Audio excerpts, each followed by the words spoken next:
अम्मा बाद अस्तगफिरुल्लाह ली व लकुम। તમામ તારીફ અને હમદો સનાને લાયક ઈ પાક પરવરદિગાર છે કે જેની રહેમતો દરેક ચીજોને ઘેરીને છે, તે દરેક ઉપર પોતાના રહેમતની વર્ષા વરસાવે છે। ખુદા ઈ જાતનું નામ છે કે જે દરેક માટે રાઝિક છે, પોતાને માનવા વાળાને પણ આપે છે, ન માનવા વાળાને પણ આપે છે, પોતાને ન ઓળખવાને વાળાને પણ ખુદા પોતાના રિસ્કથી મહેરૂમ નથી કરતો। દુનિયા તો ખુદા આપે છે, આખિરતને આપણે પોતે જાત મહેનતથી આબાદ કરવાની છે। દુરૂદો સલામ થાય મુહમ્મદ અને આલે મુહમ્મદ ઉપર।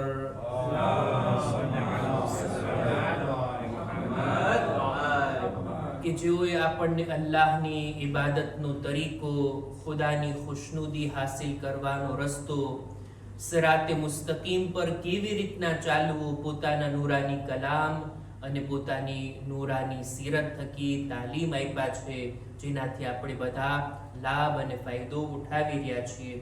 ખુતબાની શરૂઆતમાં પોતાની જાતને અને ત્યારબાદ આપ તમામ મુઅમિનીનને તકવા, પરહેઝગારી, ગુનાહોથી બચવા, નેક અને દીનદાર બનવાની ભલામણ કરું છું। ઈદનો દિવસ પસાર કર્યા અને હજી પણ આવનારી ઈદો બાકી છે। આ બધી ઈદોની મુબારકબાદીની સાથે આજના ખુતબાની આપણે શરૂઆત કરીએ તો નહજુલ બલાગા આપણા ખુતબે જુમાનો વિષય છે। નહજુલ બલાગાના જુદા જુદા ટોપિક ઉપર જે ઇમામના ખુતબાઓ છે એને આપણે એક એક પેરેગ્રાફ કરીને રજૂ કરતા આવ્યા છીએ। નહજુલ બલાગાનો 163માં નંબરનો ખુતબો આપણે શરૂ કર્યા હતા અને એ જ સિલસિલો હજી જારી છે। આ ખુતબાના એક એક પેરેગ્રાફને આપણે તમારી સામે તર્જુમાની હદ સુધી વધારે એમાં ઊંડા નથી ઉતરતા, કારણ કે નહજુલ બલાગા ખુદ એક અઝીમ એવી સખ્ત કિતાબ છે કે એના એક એક જુમલાની અંદર જો ઊંડા ઉતરવામાં આવે તો એક એક જુમલા ઉપર ઉલમાએ કેટલા કિતાબોના પેજ લખ્યા છે અને ઘણી બધી ઊંડી વાતોને મૌલા નહજુલ બલાગામાં બયાન કર્યા છે। આપણે ફક્ત તર્જુમાની હદ સુધી કે આપણને ખ્યાલ તો આવે નહજુલ બલાગા જેવી કિતાબમાં મૌલા અલી આપણા માટે શું બયાન કરી ગયા। હું બોલું અને તમે સાંભળો, આ શબ્દો મારી જબાનથી અદા થાય અને આપ લોકોના કાન સુધી પહોંચે, આ એક મકસદ છે કે શાયદ અમલની આપણને બધાને તૌફીક થાય। આ ખુતબાનો ટોપિક છે તૌહીદ ઇલાહી, ખુદાનું એક હોવું।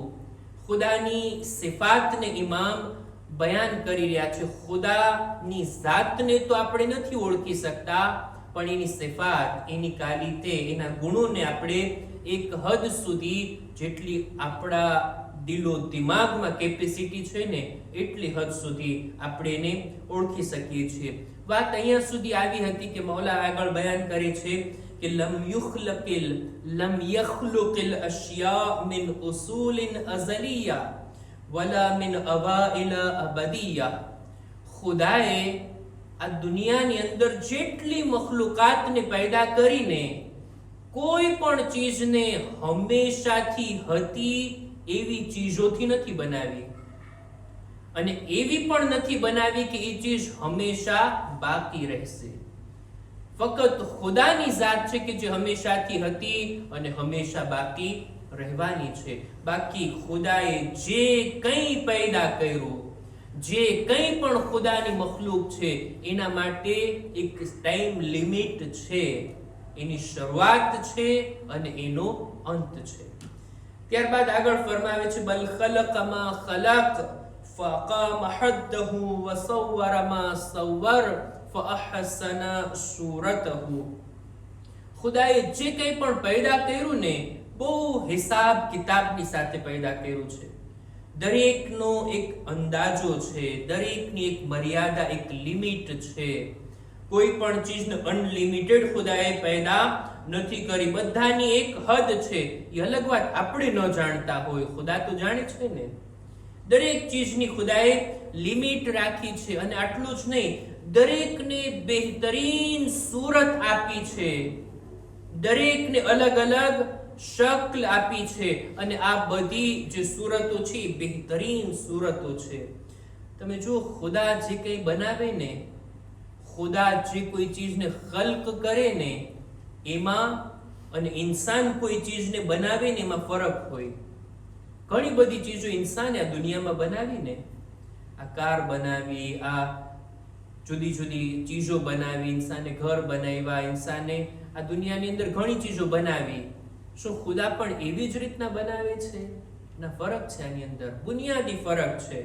ઇન્સાન જો ઘર બનાવે તો પેલા ઘરની ચીજો હતી એને લઈને આપસમાં જમા કરીને ઊભી કરી નાખ્યા, બની ગયું ઘર. ઈંટોને ઇન્સાને પેદા નથી કરી, બલકે માટી હતી એનાથી જ ઈંટ બનાવી અને ઈંટથી જ ઘર બનાવ્યું. કંઈક હતું કે એનાથી ઇન્સાન બનાવે છે. પણ ખુદાએ આ દુનિયાને પેદા કર્યા, કાયનાતને પેદા કરી, કંઈ નહોતું અને એમાંથી બનાવી. આટલું જ નહીં, ઇન્સાન કોઈ પણ ચીજને બનાવે ને તો એ બનાવવા માટે એ સામાન્ય રીતે કોપી કરતો હોય. એટલે કેવી રીતના કોઈ ચીજ બનેલી છે એના જેવી જ બીજી ઇન્સાન બનાવી શકે. કેટલું આસાન! આ ટેબલ છે એના જેવું બીજું ટેબલ એક કારીગરને આપો, બરાબર એવું જ બનાવી દેશે. એક બીજી ચીજની કોપી ઇન્સાન કરતો હોય. હા, કોઈ નવી ચીજને ઇન્વેન્ટ કરે ને તો એની અંદર પણ ઇન્સાન પેલા મગજમાં બનાવતો હોય, મગજમાં જે છે ને એની કોપી કરતો હોય, એ બહાર આવે. પણ ખુદાએ કોઈ ચીજની કોપી નથી કરી.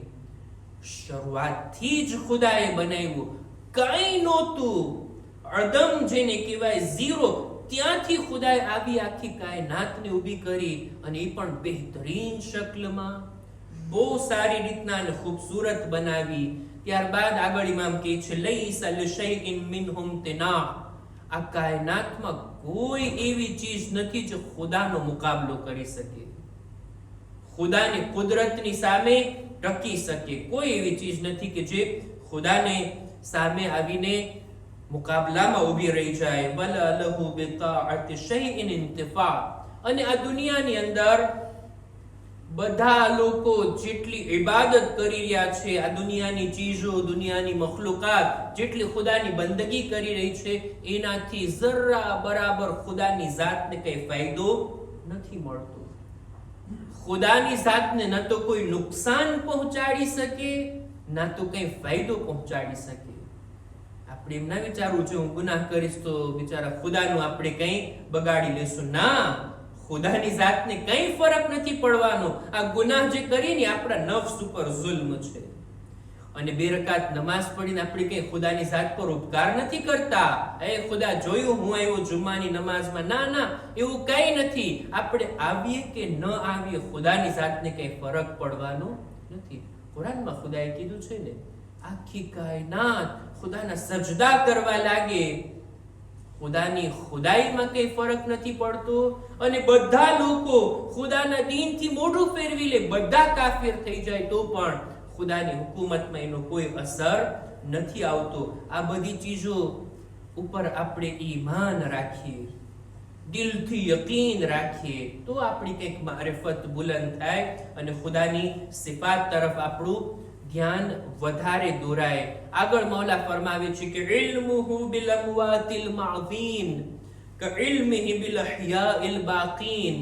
એવું નથી કે ખુદા ફક્ત અત્યારે જેટલા ઇન્સાનો દુનિયામાં છે એના બારામાં જ જાણે છે. નહીં, ખુદા જેવી રીતના ગુઝિશ્તા લોકોની જિંદગીના બારામાં જાણે છે, સેમ એવી જ રીતના આપણા બધા લોકોની જિંદગીના બારામાં માલુમાત છે. ખુદા બધું જાણે છે. ખુદાના ઇલ્મથી કોઈ ચીજ બહાર નથી. وعلمه بما في السماوات العلى كعلمه بما في الارضين السفلى.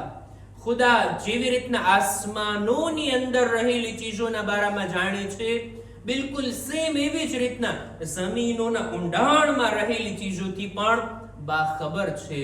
આ કાયનાતમાં કોઈ ચીજ એવી નથી કે જે ખુદાની નજરોથી છુપાયેલી હોય. મૌલા અલીના આ શબ્દો, મૌલા અલીની આ વાતો ખુદાવંદે આલમે કુરાનમાં બયાન કરેલી આયતો સાથે કેટલી મળતી આવે છે.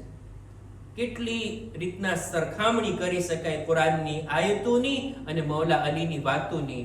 કે આયતોથી લઈ અને આ વાતોને, આ સિફાતને બયાન કરી છે. ખુદાવંદ આલમ કુરાન મજીદમાં ફરમાવે છે, વમા કાન અલ્લાહુ લિયુજિઝહુ મિન શૈઇન ફિસ સમાવાત વલા ફિલ અર્ઝ. ખુદાની સામે કોઈ પણ જમીનમાં હોય કે આસમાનમાં હોય, કોઈ પણ આવીને ખુદાની સામે પોતાની કુદરતને નથી બતાવી શકતું કે બતાવે ખુદાએ તારી પાસે કુદરત છે, અમે કઈ કમ નથી. ના, કોઈ ખુદાના મુકાબલામાં નથી આવી શકતું. ઇન્નહુ કાના અલીમન કદીરા. ખુદા જાણકાર પણ છે અને કુદરત રાખનાર પણ છે. ત્યારબાદ કુરાનમાં હજી એક આયતમાં ખુદા ફરમાવે છે કે વલકદ અલિમનલ મુસ્તકદિમીન મિનકુમ વલકદ અલિમનલ મુસ્તઅખિરીન. જેવી રીતના તમારા પહેલા લોકોના બારામાં અમે બરાબર જાણતા હતા, તમે પણ આ જમાનામાં છો, એમ છતાંય તમારાથી પણ અમારી નજરો હટેલી નથી. એક એક કામોથી અમે બાખબર છે. ખુદાવંદ આલમ આ રીતના પોતાના ઇલ્મની વાત જે રીતના કુરાનમાં બયાન કર્યો છે, મૌલા અલી પોતાના ખુતબામાં ખુદાના ઇલ્મની આ જ વાતોને બયાન કરે છે. એક આયતમાં ખુદા ફરમાવે છે, વમા યઅઝુબુ અન રબ્બિકા મિન મિથકાલ ધર્રતિન ફિલ અર્ધિ વલા ફિસ સમા વલા અસગર મિન ઝાલિકા વલા અકબર ઇલ્લા ફી કિતાબિન મુબીન.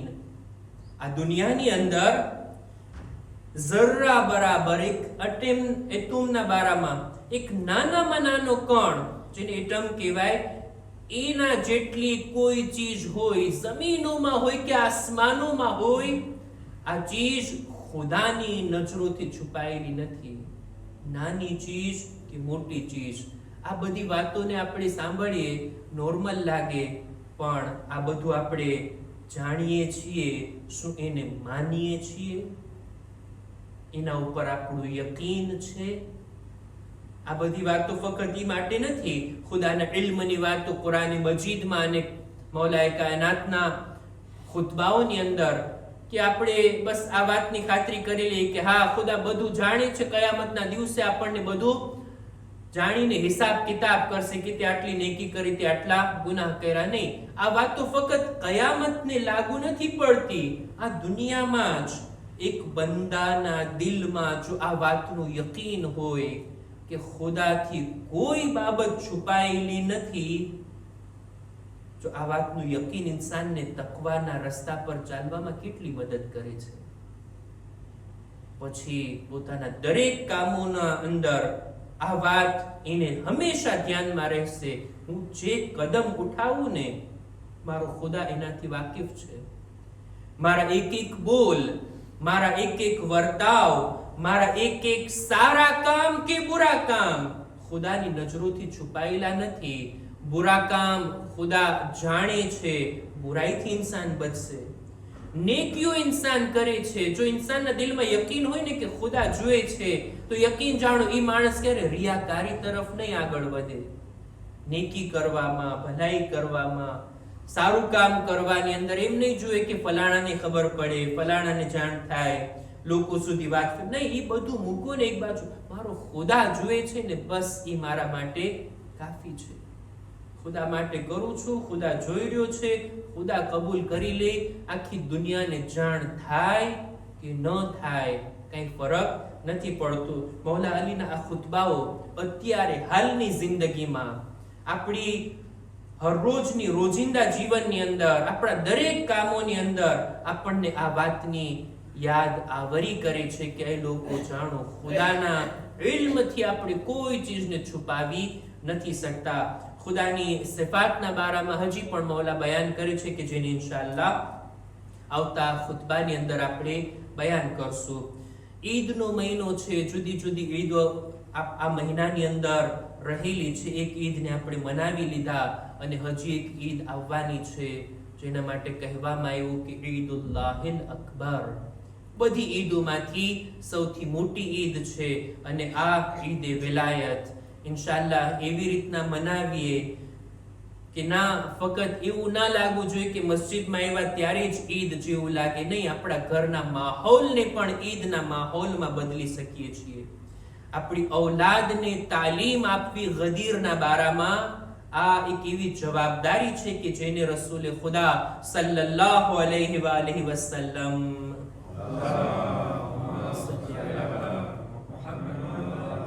ઈદે ગદીરના ખુતબાની અંદર આ જવાબદારીને ઉમ્મત ઉપર રાખીને ગયા છે. ઈદે ગદીરના ખુતબામાં રસૂલે ખુદાનો આ પૈગામ હતો ને, ફલ્યુબલ્લિગિશ શાહિદુ અલ ગાયબ. જે લોકો અહીંયા હાજર છે ને એમને જોઈએ કે જે નથી આવ્યા એ લોકો સુધી મૌલા અલીની વિલાયતની વાત પહોંચાડે.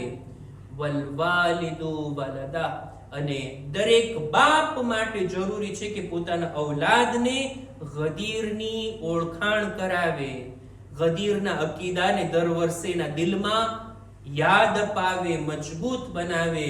અને ખરેખર આ ઈદ જેવી મોટી ઈદ કોઈ નથી. આપણા ઉલમાની ભલામણ છે કે ગમ મનાવવા માટે સૌથી વધારે ગમગીન દિવસ હોય તો એ રોઝે આશુરા, અને ખુશી મનાવવા માટે સૌથી વધારે ખુશી હોય તો એ છે રોઝે ઈદે ગદીર. અહીંયા આપણે જોતા હોઈએ છીએ અલગ અલગ મુનાસિબતો ઉપર મા બાપ પોતાની ઔલાદને તોહફો આપતા હોય. આપવું જોઈએ, આપની ઔલાદ છે, ખુદાએ તમને આપ્યું છે, રાજી કરી ઔલાદને. પણ હું ઈ જોઈએ જેવી રીતના અલગ અલગ મુનાસિબતોમાં આપણે આપણી ઔલાદને રાજી કરીએ છીએ, ઈદ ગદીરનો તોહફો એવો હોવો જોઈએ. એવી રીતના બાલ બચ્ચાઓને રાજી કરીએ કે આવતા વર્ષની ઈદે ગદીરની રાહ જોતા હોય. ત્યારે ઈદે ગદીર આવે અને આવો સરસ તોહફો આપણને મળે. ફક્ત તોહફાની જ વાત નથી, આ મુનાસિબતને આપણા ઔલાદને તાલીમ આપવાની છે કે આપણે બધા ઈ અકીદો રાખીએ છીએ કે જે ગદીરથી આપણને મળ્યો છે. આપણે બધા રસૂલના નામની સાથે, રસૂલની રિસાલતની સાથે અમીરુલ મુમિનીન હઝરત અલી ઇબ્ન અબી તાલિબ અલૈહિસ્સલામ,